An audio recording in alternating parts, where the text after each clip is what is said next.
Welcome back to A Great Cooker. Let's make some honey cake. Honey cake is easy and delicious, and the stars and everything aligned for me to make honey cake. Let me tell you why. Because I rarely have honey and an orange for orange zest and orange juice all at the same time. But I just went to the store and I have all three plus a few other ingredients that we need to make this cake come together.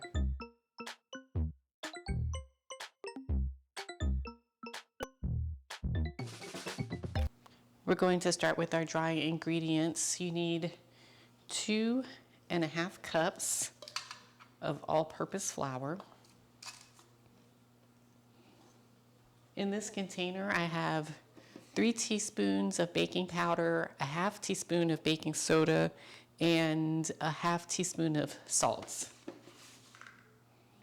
2 teaspoons of cinnamon. Now, I would say cinnamon is to taste, but we like a lot of cinnamon around here. And then whisk everything together. Now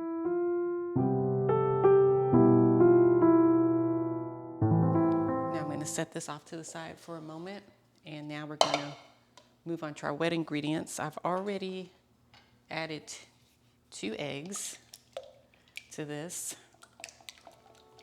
The original recipe I think called for 4 eggs, but I always try to reduce the number of eggs whenever possible.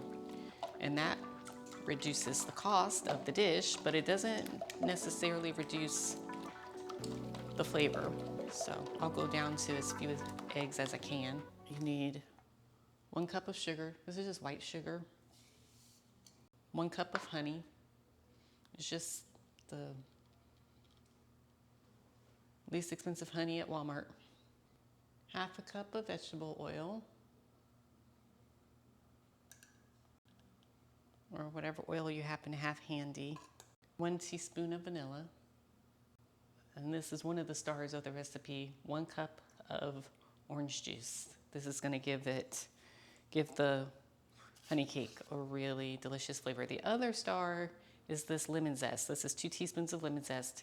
You can skip this if you don't have it, but I'm telling you, there's something about this lemon zest. It takes the cake from like kind of bland and just okay to really delicious if you have the zest. And then let's just stir everything together really well.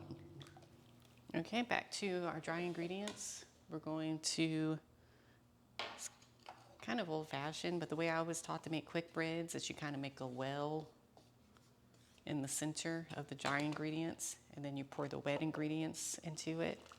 That's in the hopes that you can incorporate everything fairly quickly without having to overmix it.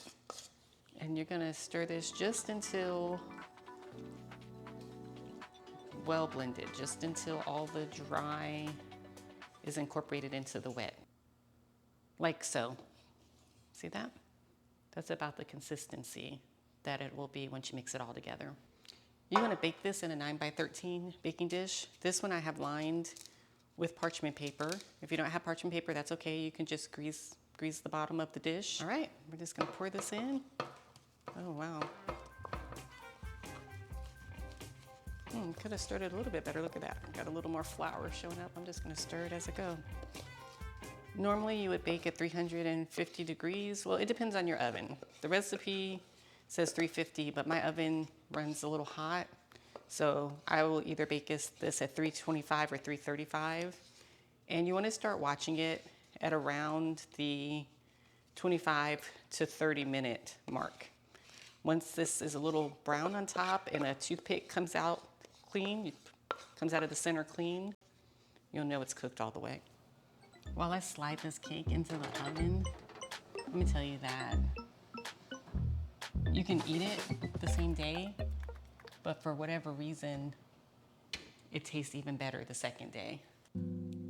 Today, my honey cake was a bit temperamental.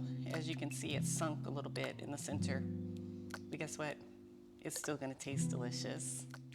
I'm going to let this cake cool completely, and then I'm going to cut it in half, and the kids will have half tomorrow, and I'm gonna freeze the other half, and we'll have that in a few weeks. This is an easy, frugal recipe, which is mainly what I make on this channel, so make sure you subscribe so that you don't miss any, and I'll see you in the next video.